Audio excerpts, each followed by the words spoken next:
सर्वसामान्यांच्या हक्काचा आवाज जागर जनस्थान।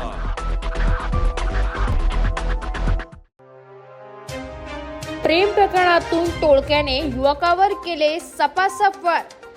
नाशिकच्या सिडको परिसरात असलेल्या त्रिमूर्ती चौकात घडली घटना। टोळक्याने धारधार शस्त्राने प्राणघातक हल्ला करत जीवे ठार मारण्याचा केला प्रयत्न। बहिणीसोबत प्रेम संबंध असल्याच्या संशयातून भावासह त्याच्या मित्रांनी केला तरुणावर हल्ला।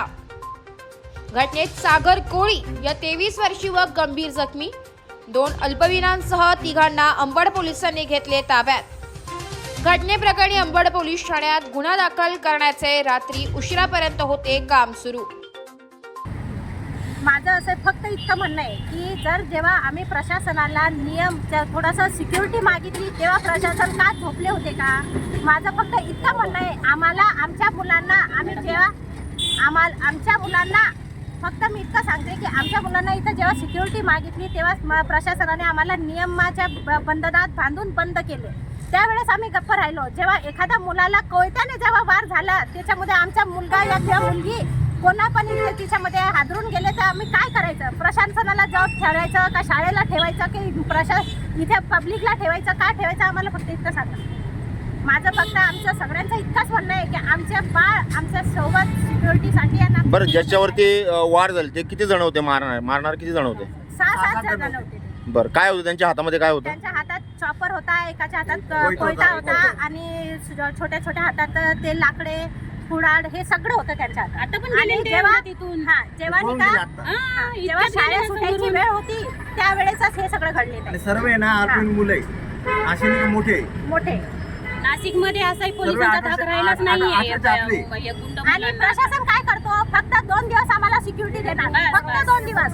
2 दिवस झालेच ॲज इट इज तिथं जसे होते तसेच राहतात। गाडीमध्ये हत्यार सरांना भेटलेले, चाकू होता तो सरांना आम्ही दाखवलेला आहे आणि त्यांना आम्ही मुद्दामून आणून ठेवलं होतं। बाकीचे आहे ते पळून गेले आणि हे चांगलं नाही। आता इथं लहान लहान पोरं एवढे, आम्ही शाळा एवढी चांगली इथं मार्केट आहे, शाळा आहे, हे सर्व लक्ष द्यायला पाहिजे। लेडीज येतात जाता, मुली येतात जाता, काय करायचं मुलींनी लेडीजनी सांगा?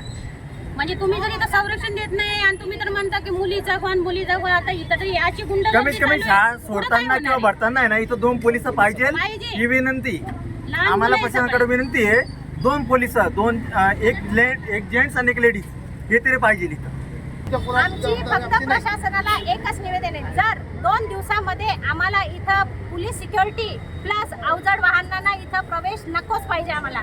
जर हे सगळं आम्हाला नाही भेटलं तर आमच्या पूर्ण शाळेचे पॅरेंट्स आपल्या इथं धोरण करू आणि सगळ्यांना नाही का मोर्चाच्या खाली रस्ता बंद करू। कारण की आमचा नाही का आजचे प्रश्न नाही आहेत, किती 6-7 वर्षापासून आम्ही हे धोरण आलोय। आणि ज्यांना पकडलं त्यांची धिंड काढलीच पाहिजे, कारण पूर्ण एरियात काढली पाहिजे। पेपरमध्ये छापा, धिंड काढलेली पेपरमध्ये पण येऊ द्या मला। परत ते तोडणे दाखवणार। जागर जनस्थानसाठी प्रतिनिधी भूषण जैन, नाशिक।